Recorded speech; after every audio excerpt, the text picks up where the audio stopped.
For the longest time, I believed I had the perfect marriage. Not perfect in a fairy tale way, but perfect in the real way. The kind where you build something together, where you grow, where you survive hard seasons and come out stronger. We had been married for 9 years. 9 years of shared bills, shared dreams, shared struggles, shared Sunday mornings with coffee and quiet laughter. If someone had asked me to describe my husband, I would have said he was steady, reliable, kind, predictable in the safest way. He kissed me goodbye every morning, texted me during lunch, came home at 6:30 almost every day. We weren't dramatic. We weren't toxic. We weren't one of those couples always fighting. We were stable. Or at least, that's what I thought. It started with something so small. I almost ignored it. One evening, he came home later than usual. Not extremely late. Just different. He smelled like cologne. Not the one I bought him. Something sharper, warmer, unfamiliar.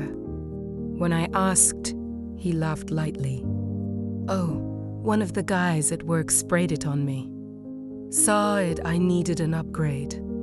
I laughed too, because that's what wives do. When they trust their husbands, they laugh. Over the next few weeks, little things began to shift. He started going to the gym again, suddenly very committed. New clothes appeared, fitted shirts, fresh haircut every week. He seemed energized, alive in a way I hadn't seen in years. And I told myself, I should be happy. Isn't that what you want? A husband who takes care of himself. But there was something else, He started guarding his phone. Not aggressively.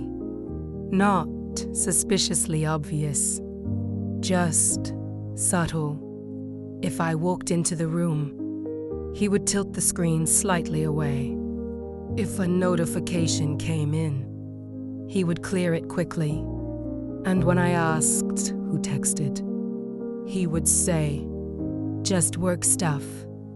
Always work. Work became the explanation for everything. Lachi nights, business dinners, weekend meetings. And I believed him. Because I loved him. I didn't scream. I didn't throw the phone. I didn't wake him up. I simply placed the phone back in his hand. And I walked upstairs, closed the bathroom door, turned on the shower so he wouldn't hear me cry. And I cried in silence. Not loud, not dramatic, just quiet, tears sliding down my face. Because the man I thought I knew had disappeared, and in his place was a stranger. The next morning, I made breakfast, like always. I packed his lunch, like always. I kissed him goodbye, like always. And he left the house believing his secret was safe. That day, I didn't cry. I didn't collapse. I became calm, dangerously calm. I began observing, tracking patterns, late nights that matched her social media posts, work trips that aligned with her vacation days, gym sessions that lasted 3 hours. Everything started to make sense. And the more I discovered, the colder I became. It wasn't just physical. It was emotional. He was sharing pieces of himself with her that he stopped sharing with me. Dreams, frustrations, complaints about our marriage, He painted me as distant, as boring, as someone who didn't understand him anymore. And she responded with sympathy, encouragement, excitement. She was new, and new always feels electric. 2 weeks later, I confronted him, not with anger, with evidence. I placed printed screenshots on the kitchen table, and I said, "Tell me the truth." He froze, his face drained of color, and then came the denial. "It's not what you think. We're just friends." It didn't mean anything, but I had read everything, every word, every promise, every lie. So I asked him one question. "Did you ever plan to leave me?" He didn't answer immediately, and that silence was louder than any confession. He admitted it eventually. The affair had been going on for 8 months. 8 months, while we celebrated anniversaries, while we hosted family dinners, while we planned vacations. He said he felt unappreciated. He said he felt bored. He said he needed excitement. Excitement. As if marriage was supposed to feel like fireworks every day. As if stability wasn't beautiful. As if loyalty wasn't enough. I expected rage, but what I felt was something else, Kama. Grief. Grief for the version of my marriage that never truly existed. Grief for the woman I was before that night. Grief for the trust that would never return the same way. He begged, promised to end it, and he did. He blocked her, changed his number, started therapy.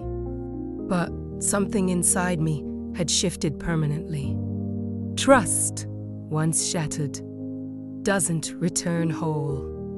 It returns cracked, fragile, different. For months, I wrestled with a decision. Stay or leave. People think it's simple, but it isn't. There are children, memories, financial ties, history, and love. Yes, love. Because betrayal doesn't erase love overnight. It complicates it. I looked at him sleeping beside me and wondered, was any of it real?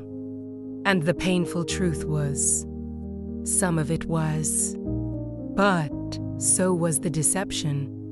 In the end, I chose something unexpected. One chose myself.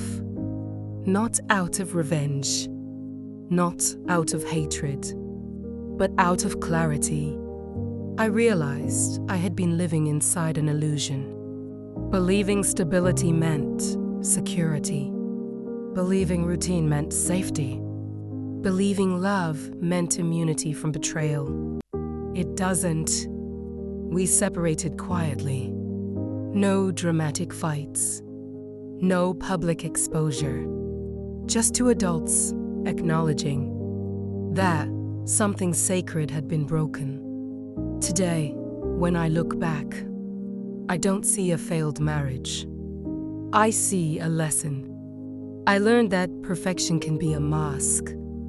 I learned that intuition whispers before truth screams. And I learned that sometimes the strongest thing a woman can do is walk away from the life she thought she wanted. Because peace is more valuable than appearance. Loyalty is not something you beg for. It's something freely given. I thought my marriage was perfect. But perfection was just comfort. Comfort can hide cracks for a very long time, until one message lights up in the dark and changes everything. If you're listening to this and something in your heart feels uneasy, don't ignore it. Trust is fragile, and your peace matters more than keeping up appearances.